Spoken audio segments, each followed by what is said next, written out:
Good afternoon to you, ladies and gentlemen. Thank you, Graham, for inviting us. Thank you, Monash, for hosting us.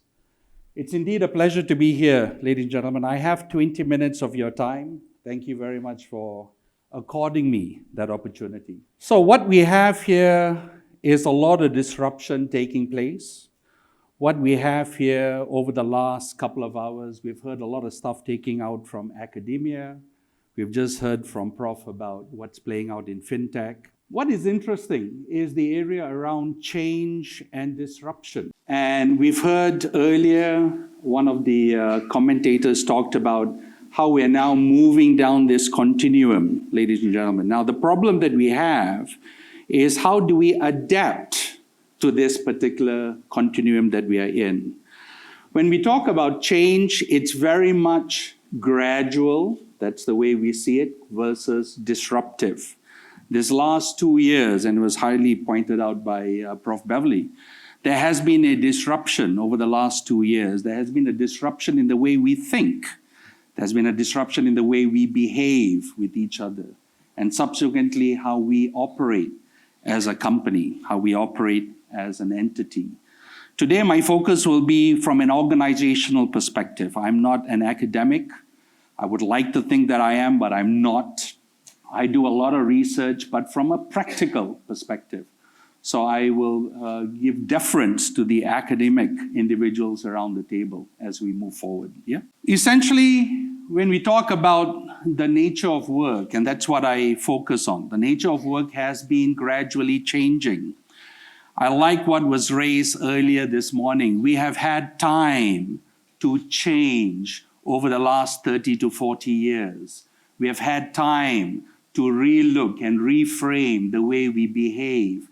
However, this last 2 to 3 years, it has been a very sudden shift, exponentially. We talk about work from home, we talk about hybrid, we talk about work from anywhere. Exactly what is this work about?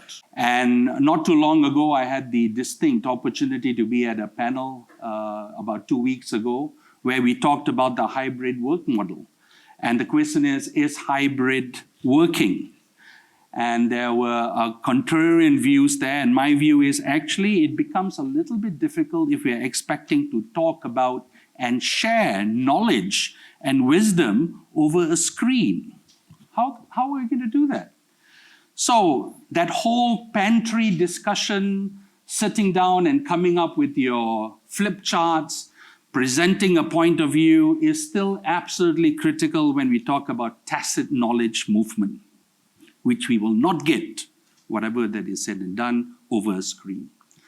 We talk about authentic leadership. There's that whole perspective around what works. What is it that people are saying? Are they really believing in what the leaders are talking about? There has been an issue around how we now look at our career ladder.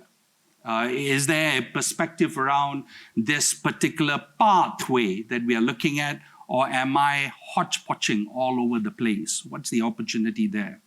And finally, the area around technology. Absolutely. Technology now drives everything that we are talking about. There are a couple of mega trends. What is the first thing that comes out when you see this in your mind? The London Tube, the MRT. Thank you very much for sharing that. But actually, there are a whole host of stuff there that comes out.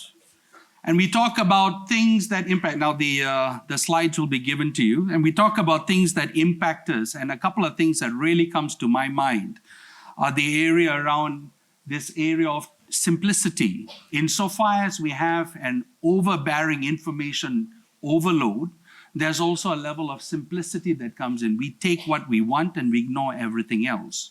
We talk about the area of change acceleration, the speed at which things are playing out. It's actually happening overnight. How do we now respond to that as opposed to react? For me personally, is the area of trust. It is an area that I feel very strongly about. We have been in a trust deficit for the last 10 to 15 years, and it's been gradually taking place, and we are seeing it more and more today. I believe Facebook more so than I believe what my boss said. I believe Twitter more so than I believe what my manager said. Says a lot, right? It says a lot about our thought process. It says a lot about where our trust lies in this regard. There was the area of history and how we have grown over the last couple of years. I am a computer scientist myself. Notice it's computer science, not IT or anything of that nature. So it's all the 8086s for those of you who are familiar. It's the microvaxes, it's the Sun Microsystems, it's the 8088s, 386s and Pentiums. Now that's where I grew up. I'm also a lawyer by training. So I am a qualified computer scientist as well as a lawyer per se. So I have the best of both, allowing me the opportunity to not only talk about the algorithmic side, but also now putting out a case that I'm now putting across to yourselves. What comes across here is that nothing new. It has been in the system for a long time. It has been in the system as it's progressed. What we are seeing now is that evolution, and it will continue to evolve. However, a couple of things now that comes across, some pertinent points. Let's talk about numbers. Over 30 billion was spent on AI-related M&As. That's a lot of money. We just heard Prof talking about JP Morgan's and the Merrill Lynch's buying data. This is a little bit more than that. We talk about OpenAI going out to the market at what valuation? Does anybody know? We're talking about 80 billion when we talk about ChatGPT going out into the market. Whether they will get it, that's another discussion, but that's a type of value that these guys are bringing to the table. We talk about economic value creation over the next 20 years, 3 trillion in value. This particular quote was exciting for me. It will do more for humanity than the invention of fire and electricity. Says a lot. But without electricity, we won't have this AI to manage with, but that's beside the point. So it says a lot. The other thing that then comes across is the implications of this. As a practitioner in the field, I'm particularly keen by things like how do we now work? How do we now behave? How do we now measure? How do we now talk about productivity? Slightly different from our esteemed speakers in the morning. But we talk now around the reimagining of roles, and I'll share in another 1 or 2 slides how the roles will change. Our colleague earlier raised a very good point. Do I focus on doing the research? Do I focus on doing the teaching? Where do I go to? I'm not sure where that colleague of ours is. She was seated in front here.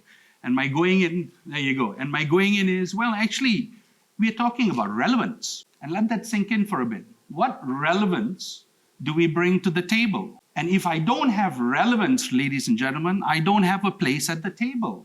Very simple. Now, the issue now comes in is how do I make myself relevant? And we'll talk a little bit about that shortly. With that, we also have challenges around realignment of jobs.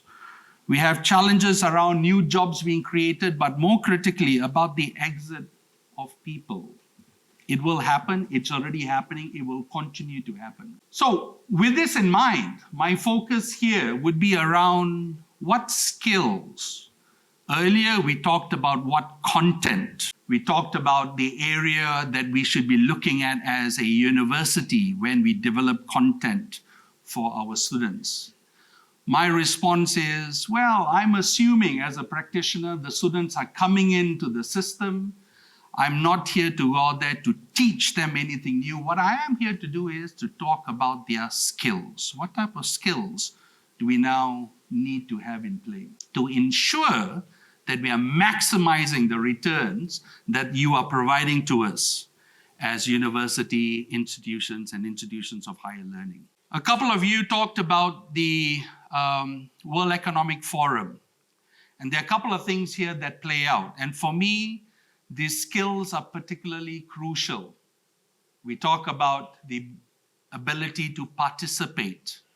We can't do this alone. It is a participative approach. We need to be accountable. When we say we will do this as a team, we will actually carry this out. We need to provide the ability as leaders and managers of people, clarity of thought, clarity of thought, clarity of purpose. More importantly is the ability to reskill. We are changing all the time. what happened yesterday. We talk about the 8088s, no longer exists. Now we're talking about a very different system. How do we now change that? Somebody asked about jobs. What type of jobs will be here? What type of jobs will disappear? And you're more than welcome to have a look at the reference down there. We talk about lawyers, interestingly enough, folks like me. There will be a change. Will it mean that litigators will go off altogether? We've heard the earlier discussion around how ChatGPT came up with a list of pleadings. Well, whose fault is it? Is it ChatGPT's or is it the lawyers? I actually blame the lawyers for not paying attention to what type of pleadings were being devised. We talk about analytics. We talk about data entry. RPA is now the new norm. A very different mode of approach is playing out. Researchers, that whole notion around how do we now go out there to synthesize the work that we have, the body of knowledge that we have. What are the new type of jobs that are being created, ladies and gentlemen? What you see here, Prof mentioned about STEM, absolutely. But is it only STEM? And the answer is not necessarily. We talk about things around social media. There's a whole new different element that comes to play in this regard. Does it mean that I'm using the same old? Absolutely not. Content, and in the break we were talking, content is there. It's about what we do with that content that becomes a bit more meaningful. What I would like to do is very quickly go through the first two, which have the ticks.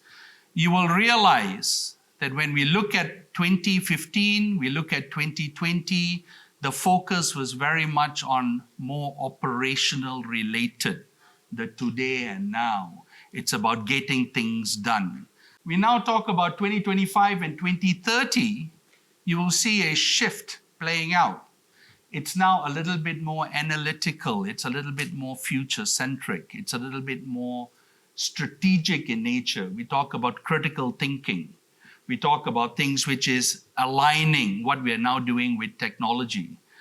Technology is a given. We will not be able to do away with it. It is how it is. What do we now do with the technology that we have? And when we go into the 2030, ladies and gentlemen, it now focuses on that complexity of problems. Problems are going to increase. The level of complexity will increase. How we came here is not going to be the same way as how we're going to go ahead. How does that now change the way we now approach things? Yeah, I had the absolute delight of amongst the various articles, and that's how Graham got in touch with me, akin to yourself as well. I think he's looking out for these publications. So I had the delight of writing a piece which was around a leader's response to ChatGPT. And you're welcome to have a look at it. One of the things that comes out in my mind are three things. And basically the first thing is, in order for us to effectively utilize, and I'm not just talking about ChatGPT, I'm talking about AI as a whole, is the ability to be purposefully led, purposefully driven. There needs to be a reason why we're doing this. It is not a knee-jerk reaction. There must be a purpose, a larger purpose to this. The second one that comes across is ethical. It has to be ethically devised, ethically driven. Why is that important? We've heard there is a level of biasness. The data set is innately biased. Now, if I'm going to go out there and I'm going to capture everything as is, I do not do justice to the type of skills that I bring to the table myself, where I'm now able to critically analyze. So the area of ethically focus is fundamental. And the last one in my mind is we have to be a long life learner. It has to be continual. We can't stop. Many times when I present to universities and the university students as a whole, or I'm looking at successes for senior roles or senior careers coming into clients, and I'm looking, when was the last time you went away to do your program? Well, it was in 1992. Did you do anything after that? No, I didn't. How are you expected to nurture people if you don't have any professional development thereafter? Says a lot. So the area around lifelong learning in my mind is absolutely critical. So these are the three things that I looked at when I was writing this particular paper. We shape our tools, and thereafter our tools shape us. And that was not written by me. And I think this is a very poignant a very poignant quote. We go away and do whatever it is that we need to do, and then we complain, oh my God, I've lost track of this, and I don't. Well, obviously, because we need to keep an eye out on that. And I would urge you, if you have not already done this, please have a look at DeepMind's founder, a chap by the name of Mustafa Sulaiman. He went away to write a book called The Coming Change, or The Coming Wave, rather. He actually talks about the ethical issues that AI now brings to the table and the overarching perspectives that this particular area now has on the type of work and the type of life that we are currently and will be leading in the future. That's it for me. All right, any questions for our speaker? Please raise your hand. Wonderful presentation. You had a slide there which with a list of jobs likely to disappear maybe, or to be this one. What caught my eye was counseling, social work and counseling professionals. And well, there is one other, but can I focus on that one, that job? How do you justify jobs that are likely to disappear? Counseling. Okay. So notice it's jobs that will be impacted, not disappear. So what happens now, for those of you who may or may not be familiar, if you look at AI as it stands, ChatGPT as an example, it's very clinical. There is hardly any emotions in the dialogue. You go down to pi.ai, Google it now. It's by Mustafa Sulaiman. And when you are now walking through that particular application, you can feel the empathy. There is this nature of connectivism that comes into play. So I'm not saying, and again, a question then is asked, what about you, Taranjeet, as an executive coach? What's your job looking like? And you know what? It's going to change. The number of now applications that are out there, and I make no bones about it.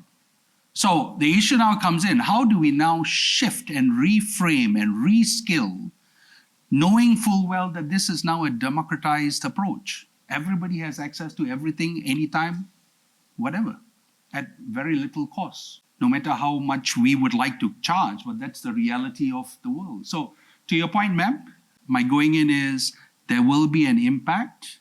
The issue now comes in is there will be a reframing that will take place. Question, will people value this versus that? That's a different question. That's a different question. Sir. Any other questions for Mr. Taranjeet Singh? Graham. Graham. There you go. Okay. The Turing test back in 1950, Alan Turing, we could debate whether the Turing test is now passed because, people 2 years ago would have said it's not going to be passed. But I think the counter to the point just made, the adjunctive advisement spoke about ELISA. Yes. And when that came, used it, believed it, he told it's just the script. Yes. And they would go away from their boss and use it at lunchtime. Yes. So I think it was rubbish. I mean, no, it wasn't rubbish. It was groundbreaking at the time, but the advice it gave was rubbish. But now, if you go into ChatGPT, you can ask it anything, and we're probably in the same thing where the will give you, from a counselling point of view, could be really detrimental. And if people use it in the wrong way, yes, they could danger to themselves. Absolutely. So your question is? The question is, agree with that? Do you agree with that? Okay. So my going in is, quite honestly, there is a shift in the way we work. I do a lot of organizational related change. There's a huge variety of stuff all the way from cabinet to national governments within the region, outside the region, local. And one of the things that then comes out is how do we now try to drive productivity? Because it's all about driving speed, but with a level of accuracy. And over the last couple of months, I've seen people coming up with job descriptions, as an example, putting it through ChatGPT. This job description comes out. These young individuals now take it and they then plonk it into a template, and they're now getting this particular template reviewed. And I'm now having a look at it and I says, well, haven't you just read this and see that it doesn't make any sense for this organization that we are in? Is it their fault? Is it, well, actually, what the application has done, it just regurgitated. What we now need to do is we need to now relook at the validity, the viability, the accuracy, and that's where this critical thinking and what have you comes along. My going in, there will be technology platforms that will not change, whether it be ChatGPT 4 or ChatGPT 5 or whatever, by AI, there will be these applications that will come up. The issue now comes in is, are we matured enough to understand the ramifications that this now will have? We have some fantastic, I don't know whether it's here. Let me see. No, okay. We have some fantastic reports, national reports that have been published. We've got a digital economic plan that is out there. The validity, Malaysia is very good at coming up with plans. Whether we execute, that's another discussion altogether. But we have no end of plans. My going in now is, what does this actually mean for us as individuals, for us as employees, and as organizational leaders? If you look at the EU, they've come up with the AI Act. It's currently coming out. Fabulously done. I mean, does it be the end all and be all? No, it isn't. But my thinking is, what's stopping us from coming up with something like that as well? Where we're now regulating, or at least endeavoring. We don't have to regulate. Let's now start having that discourse, which today we're not having. Now, if I don't have that discourse, ladies and gentlemen, what will happen? By default, I will say that it's okay, because I'm not having that discourse. Does that make sense? Yeah? Okay. Yeah? All right. Yeah, thank you very much, Mr. Taranjeet Singh.